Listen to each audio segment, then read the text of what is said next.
Bismillahirrahmanirrahim.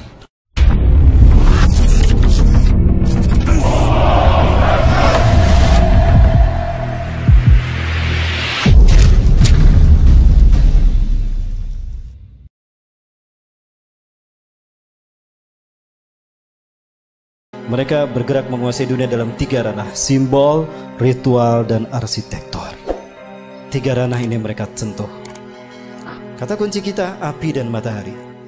Ya, tadi dikatakan, karena engkau telah menghukum aku tersesat, aku akan sesatkan manusia dari jalanmu yang lurus, dari siratal mustaqim. Artinya akan ada sosok lain yang disembah selain kau. Itu adalah dewa matahari, dan dia berhasil. Di zaman Nabi Ibrahim, dia menjadikan Raja Namrud sebagai dewa matahari. Betul? Lihat Nabi Ibrahim. Oh, ini bintang Tuhanku. Bintang menghilang. Oh, bukan. Oh, ini bulan besar. Ini Tuhanku. Oh, bulan. Bukan. Berarti bulan bukan Tuhan. Oh, ini matahari lebih besar. Tapi matahari pun tenggelam. Oh, berarti bukan Tuhan. Itu apa maksudnya? Nabi Ibrahim untuk menunjukkan kalau bulan, bintang, dan matahari bukan Tuhan. Itu hanya benda langit, tanda kekuasaan Allah. Allah lah Tuhan kita. Artinya, konsep penyembahan kepada Tuhan sebagai dewa matahari sudah ada sejak zaman Nabi Ibrahim. Berhasil Ajazin. Persia, Iran, ya, kaum Zoroaster menyembah dewa matahari. Raja yang mereka sembah adalah dewa matahari, Ahura Mazda. Penyebar pemuka agama Zoroaster disebut Magi. Cara mereka mendakwahkan Zoroaster, Magi ini dengan cara sihir, magic. Ke dalam bahasa Arab menggunakan sin, jadi majusi. Maka ketika mereka merayakan hari besar mereka, mereka selalu menyalakan mercon. Maka ketika umat Islam merayakan pergantian tahun baru Masehi, saat itu mereka disesatkan 3 agama. Ingat, tahun Masehi dibuat oleh seorang biarawan Katolik, Dionysius Exiguus. Dia adalah biarawan Katolik yang ditugaskan oleh Vatikan untuk membuat penanggalan Masehi yang titik tolaknya Natal. Maka dibuatkanlah penanggalan tahun Masehi yang diberi nama kemudian Anno Domini. Tahu apa arti Anno Domini? Tahun Anno Domini artinya tahun Tuhan kita. Kita Romawi. Siapa Tuhan Romawi? Yesus Kristus. Berarti tahun Anno Domini adalah tahun Yesus Kristus. Lalu dirayakan pergantian tahunnya oleh umat Islam. Apakah umat Islam tidak murtad? Satu, ketika umat Islam euforia merayakan pergantian tahun Masehi, saat itu mereka itiba kepada kaum Nasrani. Lalu mereka merayakan dengan meniup trompet. Lihat Yahudi. Mereka merayakan hari besar mereka dengan meniup trompet. Betul? Saat itu pun Yahudi diikuti oleh kaum muslimin. Dan kemudian mereka merayakan Merson. Maka di saat itulah mereka lengkap sekali, disesatkan 3 agama. Yahudi tiup trompet, Nasrani menyambut tahun baru, Majusi merayakan menyalakan Merson. Ada yang ikutan syahadat lagi. Nah, baik, saya perjelas. Yunani, negara penyembah dewa matahari. Dan dewa matahari mereka namakan Helios. Bahkan mereka membuat Heliopolis, kota dewa matahari. Yunani, ketika mereka merayakan hari besar mereka menyembah dewa Helios, mereka melakukannya dengan pawai obor keliling negeri. Pawai obor keliling negeri. Dan puncaknya di Bukit Olympus, di sebuah lampangan besar, mereka menyalakan obor raksasa. Dinyalakanlah obor besar tadi. Obor besar, selama obor besar itu menyala di Bukit Olympus, kaum paganis Yunani mereka merayakan penyembahan dewa Helios dengan melakukan berbagai macam atraksi. Ritual ini sampai hari ini dipertahankan dan itu bernama Olimpiade. Sekali lagi, Zionis Yahudi menyesatkan kita dalam 3 ranah: simbol, ritual, dan arsitektur. Sudah terwujud? Tingkat dunia Olimpiade, tingkat benua ASEAN Games, tingkat nasional PON, tingkat daerah Porda. Dewa di Itali, Roma, Dewa Mitra. Lihat, ini Dewa Mitra, sama dengan Liberty. Ada matahari di kepalanya. Patung Liberty pegang apa? Obor kan. Berubah tidak? Tidak. Inilah yang dikatakan iblis. Fabima akhwatani ila aqudanalhum siratal mustaqim. Karena engkau telah menghukum aku tersesat, aku akan halangi mereka dari tauhid. Artinya akan ada sosok lain yang disembah selain engkau. Siapa? Dewa matahari. Siapa dewa matahari? Matahari adalah unsurnya api kan? Dan siapa yang Allah ciptakan dari api? Jadi siapa dewa matahari itu? Ajajil. Tapi dia tidak terlihat.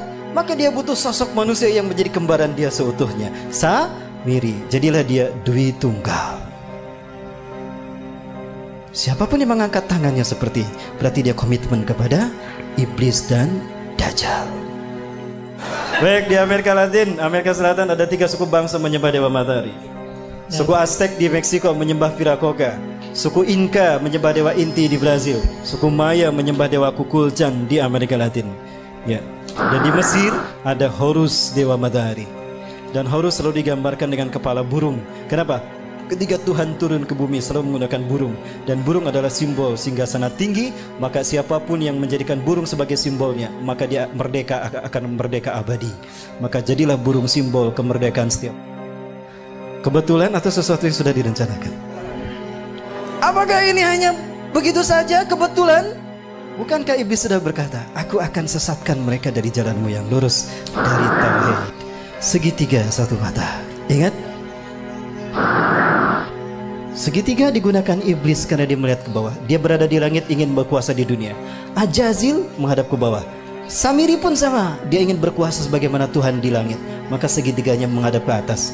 Keduanya bertemu di segitiga Bermuda. Pertemuan mereka simbolnya seperti apa? Ini simbol mereka. Betul? Dari sinilah filosofi pertemuan iblis dan Dajjal, yang kalau disimbolkan dengan tangan seperti ini. Dan ini angka 11. Dan kembar.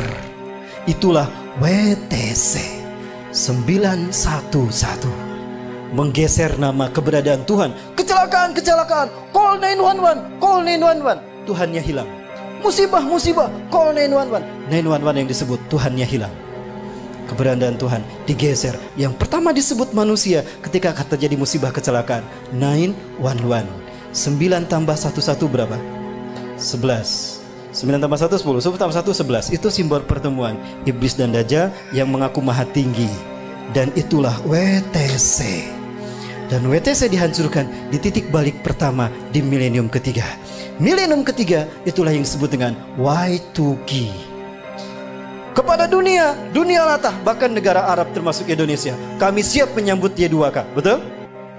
Di tahun 2000 tuh, we are ready to visit Y2 km. Padahal Y2K syarat berbau muatan ideologis. Y2K bagi orang Kristen adalah singkatan dari Year of the Jesus Kingdom. Dan Y2K bagi Yahudi adalah Year of the Jewish Kingdom. Artinya 1000 tahun terakhir sebelum hari kiamat, itu adalah tahun bagi berdirinya singgasana Tuhan di muka bumi. Cirinya apabila sapi berwarna merah sudah lahir. Sudah lahir belum? Berarti Tuhan yang mereka tunggu-tunggu akan tiba. Allahu Akbar. Sebentar lagi Dajjal sudah muncul. Disinilah iblis dan Dajjal bertemu. Dan mereka membuat kesepakatan. Inilah kesepakatan yang mereka buat. 1, kita hancurkan Islam dan kaum muslimin. Karena hanya Islam yang menghalangi kita. Maka apapun caranya, Islam dan umat Islam harus dimusnahkan. Yang kedua, kita berjuang kepada manusia untuk menunjukkan kalau Tuhan telah salah pilih. Tuhan telah berbuat salah. Begitu kan? Ini filosofi siapa kalau bukan filosofi Ajazil? Ya, maka dendamnya kepada umat Islam. Sekarang mereka bersatu dendam sama umat Islam. Ketika Samiri mengembara ke seluruh dunia, dia sampai ke segitiga Bermuda, sebuah area lepas pantai Samudra Atlantika yang menghubungkan 3 titik. Florida, ada Miami di sana, ada Puerto Rico, dan ada Bermuda. Segitiga ini adalah tempat di mana Ajazil membangun istananya dari kristal cahaya. Itulah kenapa siapapun yang lewat kena hilang. Sebetulnya tidak hilang, ada, cuma tertutup dengan kristal cahaya. Begitulah cara David Copperfield menghilangkan patung Liberty. Begitu pula cara David Blank menghilang. Dia tidak menghilang, tapi dia bersinergi, bersenyawa dengan jin, sehingga kristal cahaya menutup pandangan kita, sehingga dia tidak terlihat, nyaris tidak terlihat. Dan itu pula yang terjadi ketika Nabi Muhammad SAW menghilang di Madinah 8 jam, tiba-tiba muncul lagi di tengah-tengah sahabat. Karena bersentuhan memasuki alam jin. Ketika kita masuk ke dimensi jin berada, maka kita tidak akan terlihat saat itu. Dan di sana berdiri singgasana iblis yang terbuat dari kristal cahaya. Nah, di pertemuan itu Ajazil sangat gembira ketika Samiri datang. Come here Sam, come here Sam. Samiri, Ajazil selalu memanggil seseorang dengan satu suku kata pertama. Come here Sam, come here Sam. Kemari Sam, kemari Sam. Apa kata Ajazil? Di hadapan pengikutnya Ajazil berkata, hari ini adalah hari yang aku tunggu-tunggu sejak Allah menurunkan aku dari surga ke dunia, di mana aku dipertemukan dengan saudara kembarku. Panggillah dia oleh kalian sebagai Paman Sam. Nyambung tidak?